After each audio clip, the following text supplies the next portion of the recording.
अस्सलाम वालेकुम। आज हम बात करेंगे मैदे के मसाइल के हवाले से, जिसमें सर फहरिस्त एच पाइलोरी गैस्ट्रिक अल्सर है। दुनिया भर में एच पाइलोरी गैस्ट्रिक अल्सर के हमें बहुत से पेशेंट्स मिलते हैं। स्पेसिफ़िकली पाकिस्तान में एच पाइलोरी आलमोस्ट 80% पॉपुलेशन के अंदर ऑलरेडी नॉर्मल फ्लोरा की शक्ल में मौजूद है। नॉर्मल फ्लोरा को मैं आपको थोड़ा इजी लैंग्वेज के अंदर समझाना चाहूँगा। हमारे बॉडी के ऊपर कुछ नॉर्मल बैक्टीरियाज होते हैं जो कि हमारी बॉडी की हिफाजत के लिए हैं।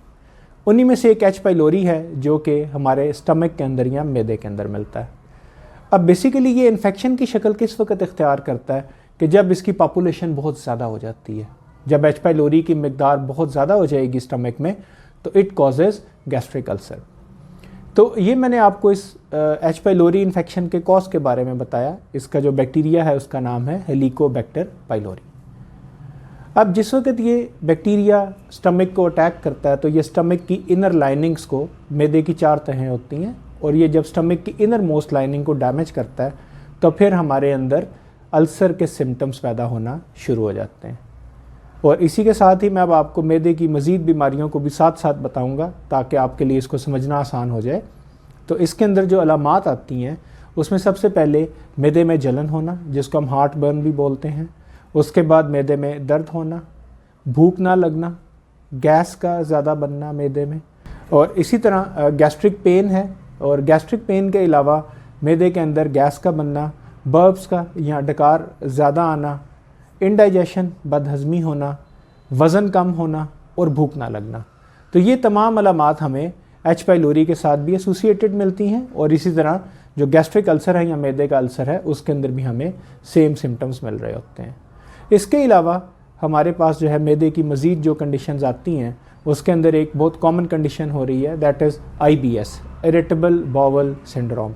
इसके अंदर क्या होता है कि बाज़ ऐसी खुराक होती है जैसे गंदम है, वो आपको हज़म नहीं हो रही होती। तो जैसे ही आप कोई गंदम की बनी हुई चीज़ खाते हैं या रोटी खाते हैं गंदम की, तो फौरी तौर पे डायरिया हो जाता है। तो कभी डायरिया होता है यानी लूज़ मोशंस होते हैं, और कभी कॉन्स्टिपेशन शुरू हो जाती है। तो ये हमें IBS के अंदर सिम्टम्स मिलते हैं। तो ये कुछ कॉमन कंडीशंस हैं, कॉमन सिम्टम्स हैं मैदे के हवाले से हमें मिलते हैं। अब अगर मैं आपको एच पाइलोरी के टेस्ट के हवाले से बताऊँ तो हेलिकोबैक्टर पाइलोरी या एच पाइलोरी का जो टेस्ट है दैट इज़ एंटीबॉडी टेस्ट, और ये सीरम में भी किया जाता है और स्टूल के अंदर भी ये टेस्ट किया जाता है। तो इस टेस्ट के ज़रिए हमें ये पता चल जाता है कि क्या मरीज़ को एच पाइलोरी है या नहीं, और इसके डायग्नोसिस के बाद हम इसको प्रॉपरली ट्रीट कर सकते हैं। अब लास्ट में मैं आपको बड़ी इंपॉर्टेंट चीज़ बताना चाहूँगा जो कि मेरी अपनी प्रैक्टिस में मैंने एक मेडिसिन पेशेंट्स को दी और मुझे हमेशा उस मेडिसिन से बहुत अच्छे रिजल्ट्स मिले, और वो है ऑर्निथो ड्रॉप्स। ये होम्योपैथिक प्रिपरेशन है जिसके अंदर प्योर होम्योपैथिक रेमेडीज़ का इस्तेमाल किया गया है, और ऑर्निथो ड्रॉप्स के बहुत अच्छे रिज़ल्ट्स मुझे क्लिनिकली मिले।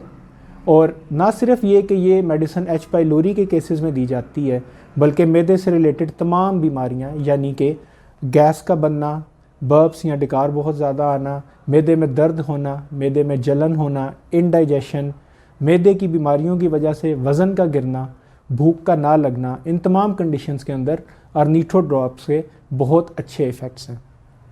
तो अगर आपको मैदे के हवाले से या मैदे की किसी बीमारी के हवाले से आपका कोई भी सवाल हुआ तो आप मुझसे रब्ता कर सकते हैं। अब सब अपना बहुत ख्याल रखिएगा। अल्लाह हाफ़िज़।